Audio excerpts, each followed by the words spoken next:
Oke, kita akan masuk ke berita pertama, guys. Jadi memang ada beberapa berita-berita. Salah satunya berita itu kita mulai akan agak sedikit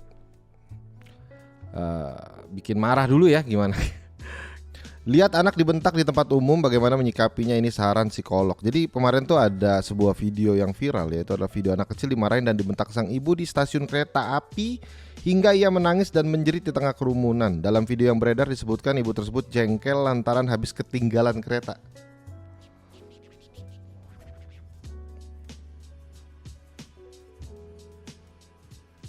Namun alasan tersebut tak membuat netizen kemudian membenarkan tindakan sang ibu ya. Banyak netizen menaruh simpati dengan menilai tak seharusnya anak kecil diperlakukan sedemikian di hadapan umum. Mereka khawatir membentak anak di depan banyak orang tak hanya menimbulkan perasaan takut, melainkan juga malu karena anak menjadi tontonan. Dalam video tersebut seorang ibu mendatangi sang anak yang masih menangis menjerit kemudian membantu menenangkan. Ya, ini ada psikolog yang ngomong lah. Pokoknya intinya itu jangan menegaskan apa yang terjadi sebuah video belum tentu memberikan gambaran luas apa yang terjadi. Betul, bagus juga. Dia lebih objektif ya. Dalam kata lain, satu video viral tersebut tidak bisa memberikan cukup data terkait kondisi sang ibu dan anak. Tapi kita mesti tunggu dulu sebelum kita menghakimi si ibu ya. Kita harus melihat apa akhir dari ini ya. Kalau orang bilang ya dipukul, dibentak, anak kecilnya kelihatannya umurnya cukup kecil, guys. Dan dilihat di sini kalau dibaca berita di sini nih, ibu ini ketinggalan kereta, anaknya jadi pelampiasan. Digebugin, ditonjok perutnya, ditarik tangannya, lalu marah-marah bilang nggak ada yang ngasih tahu. Padahal dia sendiri nggak nanya. Oh, itu anaknya, oh Allah, anak kecil banget bro. Padahal anaknya nggak nakal, demi Allah anaknya diam-diamin aja. Petugas sudah nyamperin kasih peringatan jangan kekerasan tapi nggak digubris. Coba kita lihat ya. Akhir kisah ibu-ibu yang pukuli anak usai ketinggalan kereta di Purwokerto. Kita pengen lihat akhirnya ya. Ibu-ibu di Purwokerto viral di media sosial, dia terekam kamera memarahi bahkan menghajar anak, menghajar bro. Gara-gara ketinggalan kereta api, ibu dan anak itu diketahui ketinggalan kereta api di stasiun Purwokerto. Namun cara ibu itu memarahi bahkan memukul anaknya sangat disayangkan. Oke.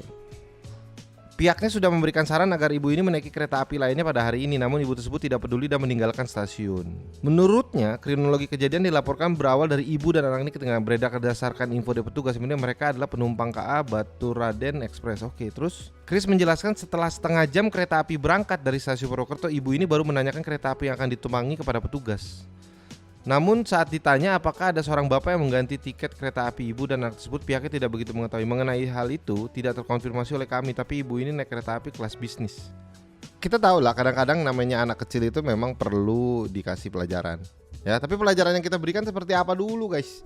Ya, banyak kita kenal dari orang masa lalu ya, masih yang orang-orang bilang anak zaman sekarang terlalu lembek. Gue dulu waktu kecil gue digebuk sama batang kayu jati.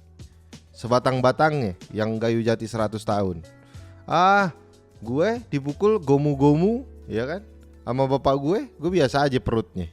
Gue juga pernah yang namanya mata gue tuh hampir pindah ke belakang sama bapak gue. Waktu itu dicolok sama stick biliar. Kita tahu memang ada kejadian-kejadian, ada yang dilempar sama bangku RT yang besi semua yang bisa dilipat ya kan. Tapi bukan berarti kekerasan itu adalah pelajaran yang terbaik untuk anak-anak kita. Bang Yono memiliki pengalaman hidup yang cukup panjang guys ya. Percayalah, Bang Yono mengatakan bahwa kekerasan adalah jalan keluar yang terbaik. Kekerasan bukanlah jalan keluar yang terbaik guys ya. Kita harus bisa tetap bersabar. Semakin dewasa kita diperlukan sebuah kesadaran ya, bahwa kita harus jauh lebih sabar, lebih bijak dalam menyikapi sebuah kejadian. Apa anjir? Ini apa cuk?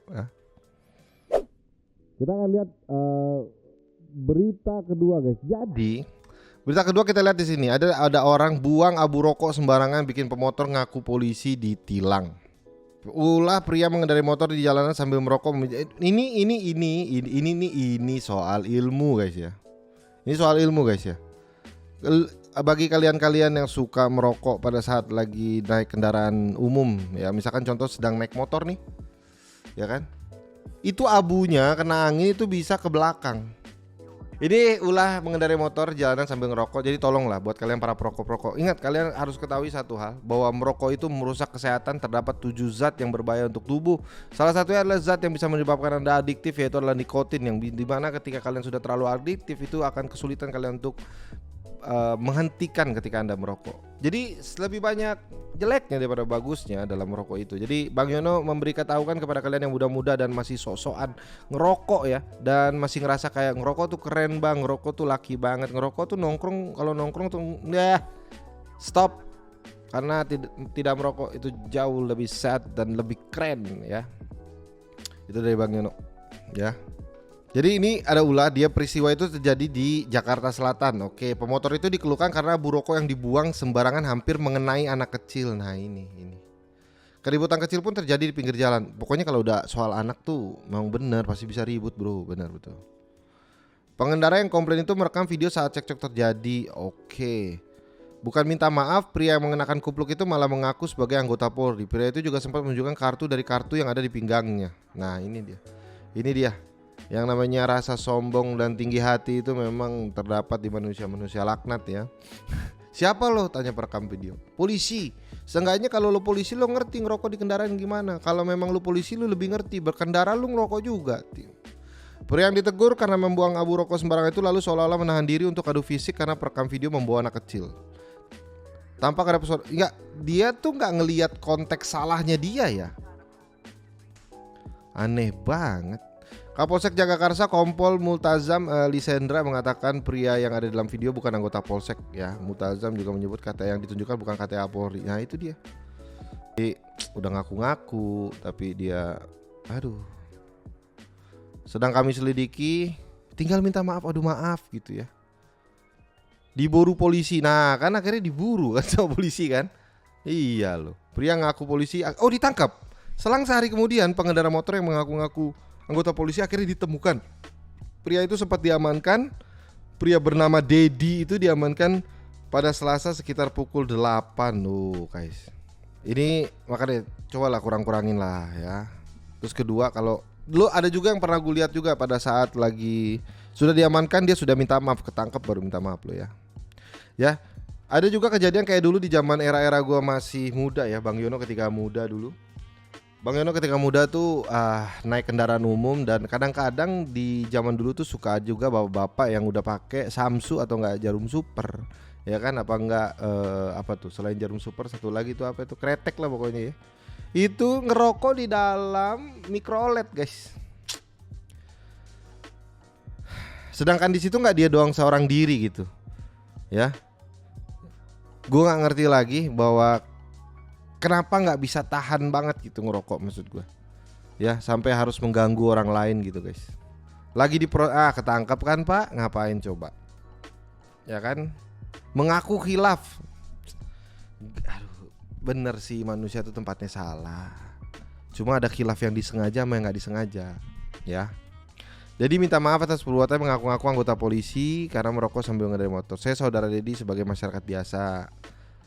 Atas mengakunya anggota polisi, saya minta maaf kepada Bapak Kapolri, masyarakat luas pada umumnya beserta khusus pribadi kepada saudara Uca. Saya mohon maaf atas kesalahan saya pada saat itu.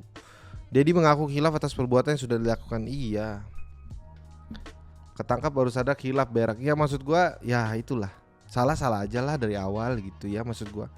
Kalau udah salah ya minta maaf gitu, ya kan? Ketinggian hatinya, ya susah makanya. Ada berita-berita yang menarik juga guys, yaitu Ari Lasso, bukan salah. Mana nih? Nah ini, istri ditalak karena tolak bercinta 9 tahun, padahal kelakuan suami begini. Apa anjir ini? Ini terjadi di Taipei ya, di Taiwan terjadi. Pria tersebut meminta cerai dengan alasan selama 9 tahun ditolak istrinya saat ingin bercinta. Wah, cok 9 tahun, cok. Sumpah 9 tahun. Dia 9 hari aja udah marah gua. 9 tahun. Akan tetapi istrinya itu mengungkap fakta sebenarnya. Oke, kita akan lihat fakta sebenarnya apakah ada plot twist tersendiri ya. Dilansir oleh Wallipop ya dari media lokal Taiwan mengungkapkan kisah pasangan di mana pihak pria mengajukan gugatan cerai ke pengadilan. Pria tersebut bernama Atrit. Ya, dia menggugat cerai istrinya Tia Bin yang telah menikah pada tahun 2010. Setelah keduanya menikah tak lama kemudian, Tia Bin hamil buah hati pertama. Hah? Dia hamil tuh. Dan melahirkan bayi perempuan. Menurut Triad, usai istri melahirkan, setiap dia meminta bercinta akan ditolak dengan sejumlah alasan. Tia Bin beralasan bahwa dia kelelahan setelah mengurus anak atau tak ingin waktu tidurnya terganggu selama 9 tahun. Menurut Triet, selama 9 tahun sang istri menolak bercinta dengannya. Akibat dari itu biduk rumah tangga mereka pun berpengaruh. Pasti. Triet lalu mengajukan gugatan cerai. Oke, dalam sidang gugatan cerai keduanya itu kemudian terungkap sebuah fakta. Kepada hakim, Thie Been mengaku dirinya tidak benar-benar menolak bercinta dengan suaminya. Dia mengatakan usai melahirkan tubuhnya mengalami perubahan. Begitu juga kesehariannya. Dia harus mengerjakan semuanya sendirian, mulai dari mengurus anak hingga rumah. Thie Been meminta suaminya untuk sabar menunggu sebentar sampai dia bisa punya waktu untuk bercinta. Namun sang suami salah mengartikannya dengan menyebut Thie tak mau bercinta. Tak lama setelahnya sang suami mengatakan pada dia tidak mau lagi bercinta dengan sang istri. Ucap Triet ini membuat Thie Been semakin sedih karena suaminya tidak bersimpati kepadanya. Wah, ini fakta lainnya pun diungkap Thie Been di persidangan. Dia mengatakan saat usia anak mereka mencapai 3 tahun, Triet selingkuh dengan wanita lain. Saat itu Thie Been pun memutuskan untuk pulang ke rumah ibunya dengan membawa anak mereka. Lah ini ternyata ada fakta-fakta lain ya. Thie Been mengatakan setelah perselingkuhan suaminya itu Triet jadi tidak tenang. Pada akhir tahun 2022 dia menemukan lagi buktinya suami selingkuh dengan seorang wanita di media sosial. Meski suami sudah ketahuan selingkuh, Triet tidak mau bercerai. Sang suami Triet dalam persidangan gugatan cerai yang diajukannya mengaku dia memang pernah menyatakan tak akan bercinta lagi dengan Thie Been. Hal itu disampaikan setelah sang istri menolak bercinta dengannya 4-5 kali, bukan dalam jangka waktu 9 tahun yang disampaikannya di awal persidangan. Berdasarkan pengakuan pasangan suami istri ini, hakim pengadilan New Taipei menolak gugatan cerai yang diajukan Triet. Aneh banget. Inilah pentingnya guys, komunikasi. Biarkan ini nggak boleh masuk ke dalam. Ini harus dipotong sedikit nanti ya, Bung Panjo. Biarkan mu berbicara. Ya, kalau udah kayak gini tuh ya ikat. Tapi benar, maksud gue nih, hal ini bisa terjadi oleh siapapun menurut gue. Apalagi misalkan kalian memiliki suatu pasangan, tiba-tiba lu capek gitu ya, lu gak punya ART, lu ngurus semuanya sendirian dan segala macam. Nah makanya lo harus, lo tahu gak sih, kan udah gue bilang berkali-kali, ada seekor burung yang menari-nari di depan pasangan. Ya itu tandanya adalah kita itu godalah istrimu. Ya bukan berarti si istri nggak boleh goda, boleh, istri juga boleh goda. Tapi suami juga goda lah. Embut, ya kan. Makin hari makin cantik aja, mulus bener kalau dilihat nih, ya kan. Mau dong. Gitu. Jadi godalah sedikit, ya. Jadi intinya perselingkuhan tolonglah buat kalian para suami-suami istrinya kalau lagi capek ya kita lah sedikit-sedikit goda dikit. Habis mandi ya lap pakai baju atas, bawah nggak usah, ya kan. Gajah datang. Dia lagunya. Kita akan masuk ke berita terakhir guys. Berita-berita ini kita lihat cari dulu ya. Jadi ada berita kalau dari Julpikar yang dibilang katanya Dewi Persik dan urusannya sama kurban.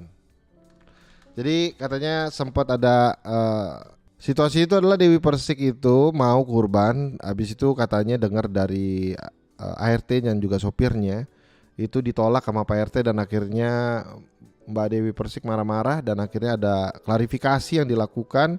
Mereka bertemu tapi malah berantem, ya.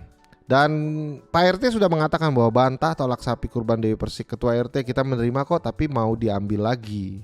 Gimana? Membantah dirinya menolak sapi kurban milik pendangdut Dewi Persik ya. Malkan mengatakan ia udah menerima sapi milik Dewi Persik di masjid tempatnya sejak 10. Salam Cebas, balik lagi bersama Sang Ganteng di Republik Sultan. Hari ini kita akan melakukan sesuatu yang sangat berbeda, yaitu adalah Kok bisa Cok? Tidak ada penolakan karena kita menerima kok sapi. Jadi katanya dia gue rasa ini komunikasi yang buruk dan terburuk. Gini, ingat guys, buat kalian yang muslim, di bulan-bulan seperti ini adalah salah satu bulan yang bagus. Kalau kalian di 10 hari pertama juga itu pahalanya berkali-kali lipat. Kalau sabar berkali-kali lipat juga, ibadah berkali-kali lipat. Kalau sedekah berkali-kali lipat. Buat apa marah-marah guys, tolonglah ya. Ini karena mungkin situasinya memburuk atau apa, akhirnya saling berantem, komunikasi kurang, mau menang sendiri ya. Tolong ilmunya diperbanyak guys ya. Ketua RT tegaskan tak pernah peras uang dan dikatakan bahwa katanya boleh katanya Dewi Persik juga bilang katanya iya boleh lo kurban tapi harus 100 juta gitu. Apa sih, gua bingung deh kenapa sih dunia ini. Ya makanya bertetanggalah yang baik ya. Terus kedua, jangan diumbar-umbar ya. Tolonglah.